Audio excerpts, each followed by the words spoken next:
Hey there, TNA fam! How's it going today? We're back again here at the impzonepod podcast. And, well, recently-ish, at least, we had Carlos Silva giving a bit of an update on the situation that was happening between some TNA talent being pulled from events with mostly AEW stars and whatnot. He was on Busted Open Radio and gave a bit of a discussion or a bit of an explanation about the decisions that were made. And like a few people I've seen recently, or a few wrestling channels I've seen recently, have been basically coming out saying, hey, TNA basically accused AEW of,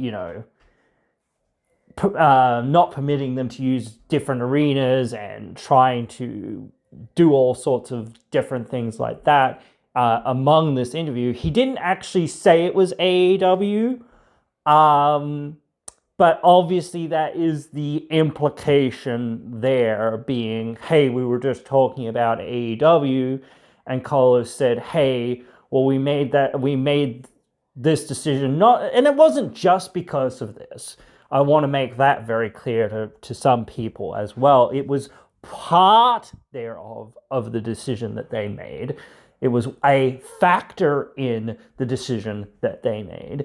But no, it wasn't just because AEW decided to come onto Thursday night, or AEW Collision decided to come onto Thursday night. And it wasn't just because AEW or the company that he was talking about, which probably was AEW, but come on, you can give him a little bit of leeway there in saying, well, it could have been anything. It could have also been like New Japan. I don't think it would have been, but or maybe MLW or some of these other indie promotions. I wouldn't really think that they could, but still, like, we could give them the benefit of the doubt and saying, hey, he wasn't really talking about AEW. He was talking about just wrestling in general. Or even maybe WWE, but whatever. That decision was not made in isolation of this issue with AEW. It was made in, a broader, more, and I do know what, where people are coming like, well, you should have already made that decision beforehand or whatever. But it is because of changing circumstances, because, hey, the circumstances suddenly changed or whatever. It probably wasn't due to the match formats, the layouts, who was winning, who was losing. And now we know that WWE didn't have much of a say in this. They didn't really get involved because before, there was still that question floating overhead. Was this a WWE call, or how much were they involved? And I was saying, hey, at a certain point, if WWE is going to say, hey, you can't have your guys wrestle with them or whatever else it is, then yeah, well, you're not the boss of us. At a certain point, you can argue with us and say, hey, well, we don't want you to have your guys wrestle with them, or whatever. But at the end of the day, we can't force you to not have your guys wrestle against those guys. In the end of the day, because TNA could say, hey, well, how's it serving us? What's it serving us? Whatever else, all that sort of stuff. So yeah, how is that going to benefit us? Why are we going to do that for you? And again, I do feel like at every turn, WWE doesn't live up to their, deals effectively. So, and, it really feels like, TKO is much more in control with things and whatnot with WWE nowadays. At least if we get, and again, that's another reason for us or TNA to kind of, distance themselves a little bit from that and whatnot, because yes, while they might have some good ideas or whatever else it is, it's like, well, yeah, but your idea is to go backwards, not go forwards. We need to go forwards and just, being overly reliant on past stars like The Rock or whoever. Not to say that he can't play a role or whatever, but The Rock, he's not going to be able to wrestle forever. So again, you can't rely on him to come back and wrestle and wrestle and wrestle. I've said that so much. I'm going to have to keep saying it so much because, like, as long as we're in this relationship with WWE, which I don't think is benefiting us at all anymore, realistically, or hasn't really benefited us very much at all, realistically,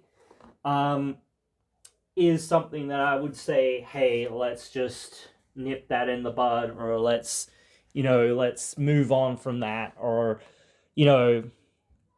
I keep saying that. I keep saying it, and I keep saying it, and I keep saying it. WWE is not, like, we say this, we've said this so much as well. WWE is not just in this to be nice, good friends, or whatever else. WWE is in this for the benefit to them, and we need to be in it for that as well. So if they're not going to provide us with something that, basically gives us something, and consistently, when they ask for stuff consistently from us, it's like, or from TNA, it's like, well, why would we do that?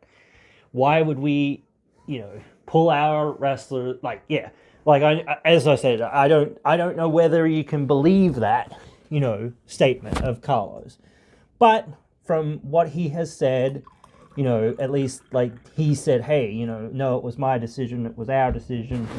We went back and forth on it or whatever, and it was a hard decision to make. But since there's been, extenuating circumstances happened in the last few days, last few weeks since that decision, like the match was announced, it was like, hey, well, we did decide to have these matches, but now we're feeling like, hey, this is where we're at, as well. So it's very much like everything is organic. That's the thing. Like, and people are like, calling them out for changing things or whatever else it was. It didn't matter who was winning and who was losing for the most part. From what I said, that was already agreed upon. It was, hey, well, they're doing this, they're doing that. Well, now we feel like that's a bit rude. So come on, you're blocking us from getting in this market. You're blocking us from getting that arena. And maybe that, like, a lot of people were expecting certain things this year from TNA scheduling and, tours and things like that and whatnot. But now it's like, okay, we've got these other venues, which is fine. But again, it's like, well, was that because AEW? Also, I don't actually know the name of the promoter who it was. But at some point there, the promoter of the show that I think it was both of these matches, or at least one of these matches, was on, I had tried to call Carlos and tried to talk to Carlos, and basically at the end of the day, he said, hey, that was a bit unfair to us. We understand, and we're just caught in the middle. It doesn't really have anything to do with us that, AEW is doing this or AEW is doing that or whoever's doing whatever and whatnot. It's, hey, well, we need to, you need to, make that right with us, I think, and Carlos basically said, well, what do you want?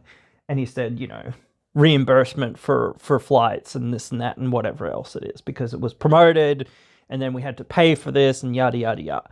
And that's not very easy for a small indie company like us. So, hey, that would really help, us recalibrate and figure out what we're going to do and I think I can't remember whether it was after or a couple of days later or whatever it was. It was like he came out and said, "Hey, Carlos and I had chatted or whatever," and basically revealed all this stuff, saying, "Hey, he forwarded me the money, reimbursing us for the costs involved and whatnot." So that was good for Carlos, I think, to get out there and again, this, I think that this, even if there's this like back and forth or whatever of people, slandering Carlos or slandering TNA or whatever, it's like, at least he's trying to get out there. At least he's trying to sort of, and he's made some sort of amends with the promoters and whatnot there and that sort of thing. So that, that will help them, I think, in the long run. I think just showing up and showing out and saying, hey, no, people can think whatever they want to think about us in some ways. They already do. So we might not be able to change that, but hey, we're going to have this thing where we do explain, hey, no, it was our decision. And hey, here we are over here with the guy who is promoting the show and saying, hey, we will reimburse you and yada, yada, yada, and that sort of thing. So those things, I think, are everything's positive for the most part. I did see a few people saying, hey, this and that or whatever else it was. But I actually think that Carlos, for the most part here, has done a good job. And he is a very professional man, and he's done a very good job of being that professional man, even under some pressure at some times like this and in other circumstances, whatnot.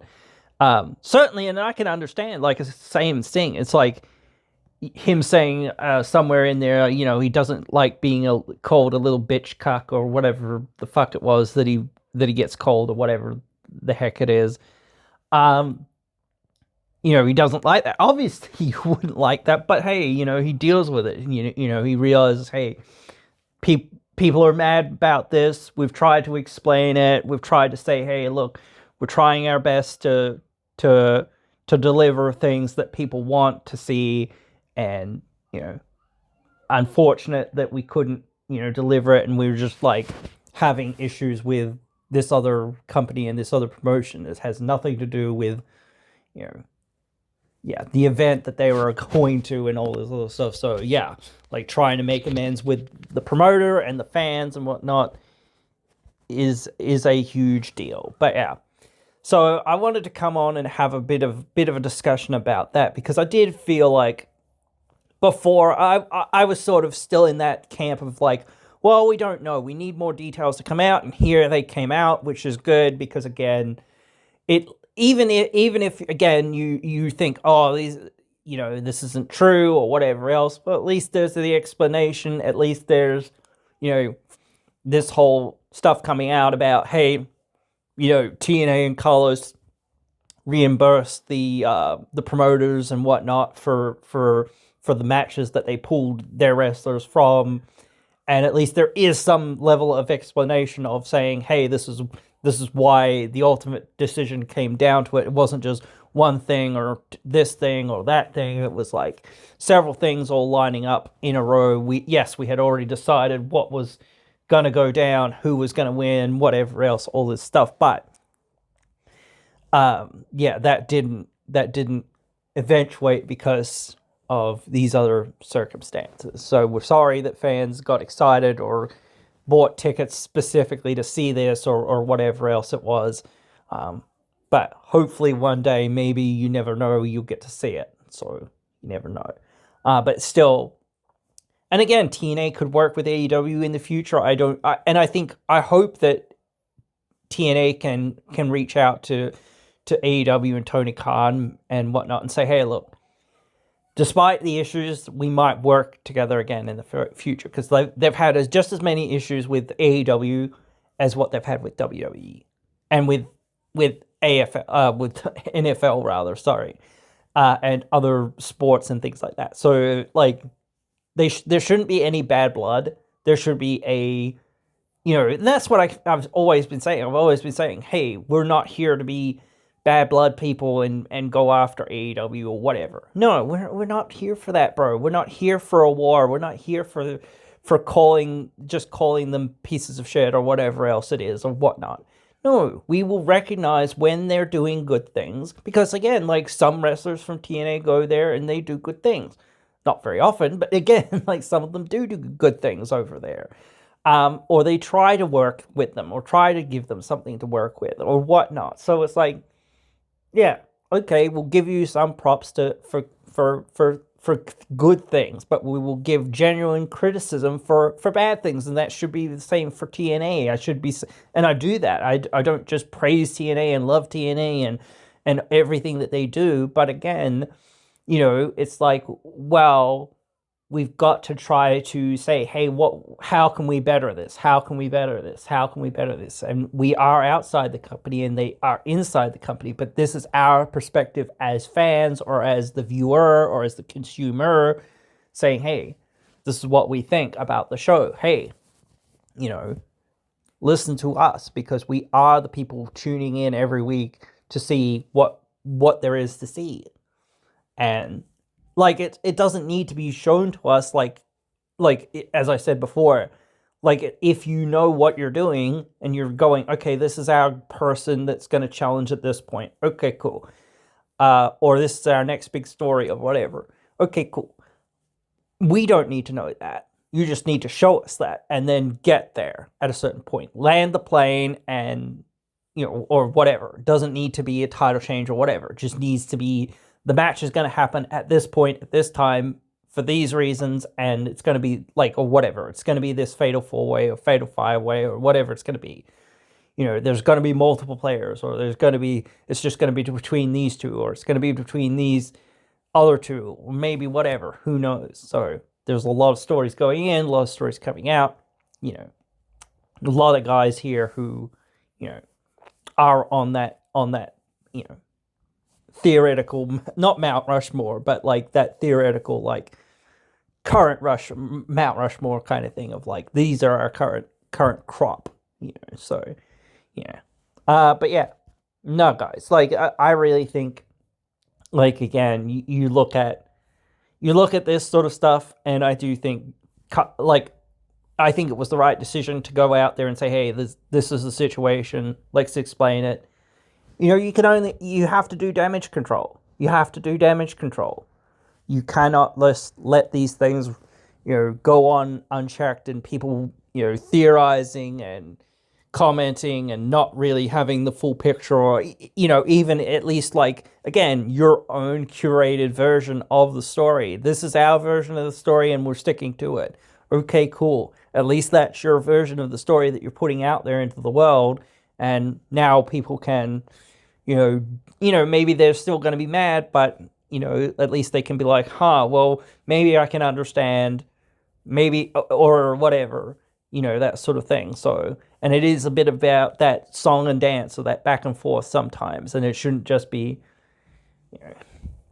us getting mad about like TNA did this or TNA did that or whatever.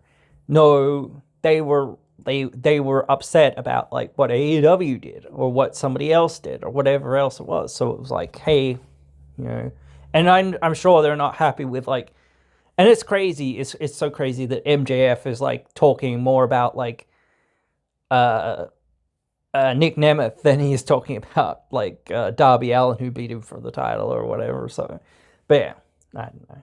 Still, it is a interesting time to figure out, and that's the thing. Like sometimes this controversy creates the cash. So, and there's still a lot of people that are interested and want to come and see TNA and who TNA's got and what TNA is going to bring to these shows.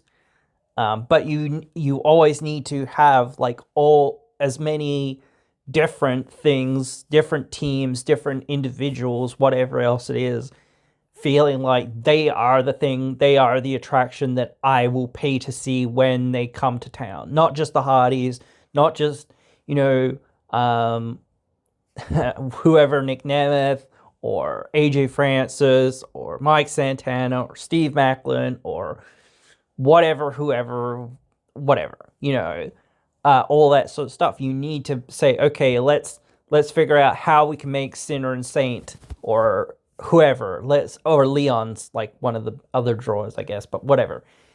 How do we make somebody else a big time drawer that everyone wants to come and see? How do we make, like, Cedric Alexander's like a name, but again, like, how do we make other guys like that level of, like, people know who he is, know how good they are, she is, that whatever. Doesn't matter. Same thing with like Jordan Grace before. How do we make our next Jordan Grace? How do we make our next, Diana Prazo? How do we make our next person that is that thing that people go, oh shit, I have to come to see this person? Like Ash By Elegance is that already without like much, but she could still do with a bit more kind of thing and that stuff. So yeah, it's all about that stuff. So that's why people will continue to come to the shows. It's not just, TNA bad because they no show with these AEW guys. It's, well, that was bad and I was a bit disappointed, but you know what? They're coming to town and I'm going to get to see, Leon in person here. So, well, kind of really want to see that. Who's he facing? And that's where you've got to be like, okay, here's this other person that, again, helps build the rest of the roster. Or you have somebody else that is in that roster that it does feel like, oh, this is a major opponent at a major time, with a major match and a major story and all of that sort of stuff. So those are the things that, we want to see. And I think that will, rekindle or sort of repair some of that damage that has been done, or those hurt feelings or whatever else it is that are out there. So that's what they've got to focus on. And of course, doing damage control and saying, hey, at least let's get our side of the story out there, even if it's like, who knows, whatever.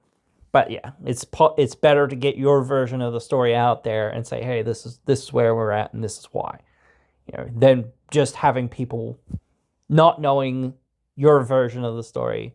Yeah, you've got to get out there. But anyway, guys, that's pretty much it for this one. Hope you've enjoyed this one. Hope you'll all be well until you can come back again and be with me in another one.